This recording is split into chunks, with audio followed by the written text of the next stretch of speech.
Hi Dr. Ariel, this is my presentation on evolutionary game theory. For this presentation, I'll be talking about the paper on Fajlik for game theory, which is my discussion on which is on the discussion board. I would also delve a bit into game theory and the prisoner's dilemma, a good and very popular example of game theory, as well as the snowdrift game, another example. So in the fact sheet for game theory, Nowak and his co-author were able to show how Turner highlights the possibility, or in this case, more the appearance of the prisoner's dilemma in phage viruses. So this was heralded as a landmark and an important discovery because there was really a lack of evidence for one of the best-known game theories or examples of game theory, and this lack of evidence was because it was quite difficult to measure payoff values in nature. So in phage viruses, payoff values could be easily measured, and payoff values were found to be high when the phage defector was high and the cooperator was low in number. So one of the key reasons why the payoff is high for the phage defector was that they tended to replicate using the components of the cooperating phage, which is a which is a more hardworking mutant, but ends up with a more worse outcome. So the higher the infection rate by the cooperating phage, the higher the numbers of the mutant defector phage.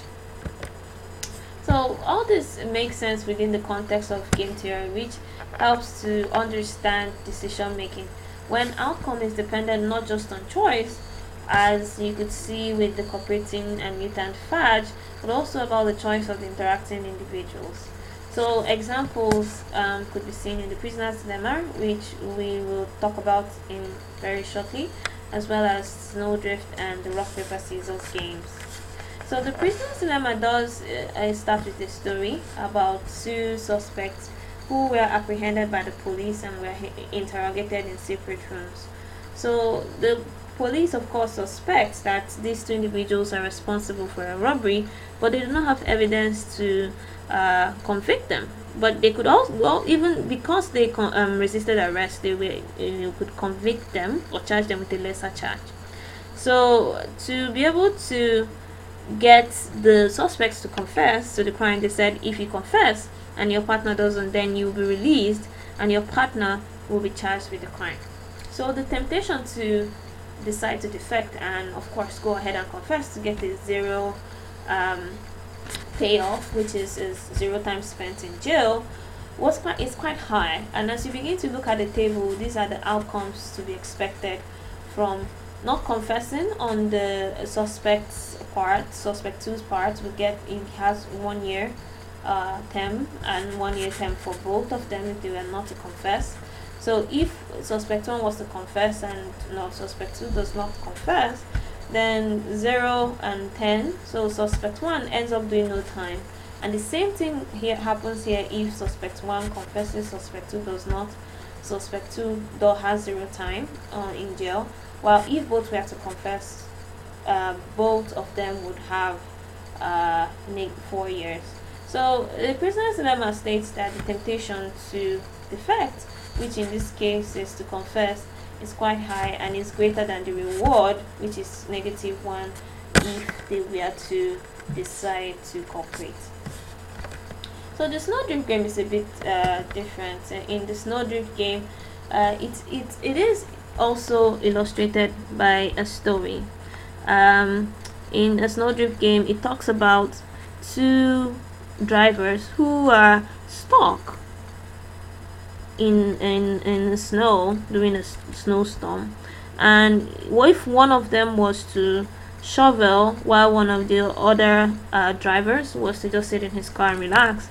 Then the person that is cooperating, who is the one that is shoveling, would get a lesser payoff than the person that is sitting in the car. So it is a higher temptation to just sit in the car and do nothing. But if both of them were to just do nothing, then they will still remain stuck.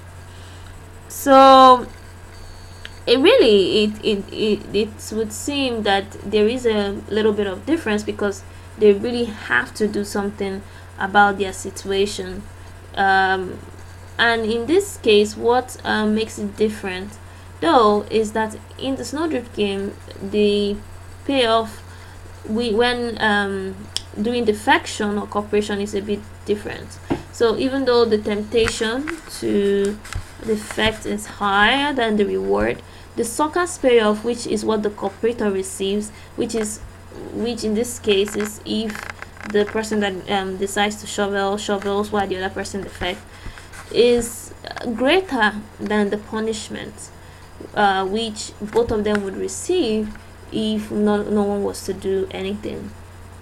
So in the Snowdrift game, one of the key things in the paper, that some of the papers on Snowdrift game that was part of the readings, is that the spatial structure, so living in a structured community, could reduce cooperation between organisms.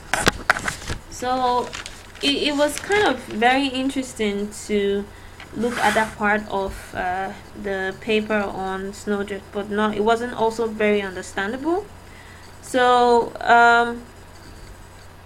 even though that partial structure was able to promote persistence of cooperation in some instances, when when R, which is the cost to benefit ratio of mutual cooperation, is low, as R gets higher, the spatial structure no longer supports cooperation in the Snowdrift game. So this concludes my presentation on evolutionary game theory. Thank you.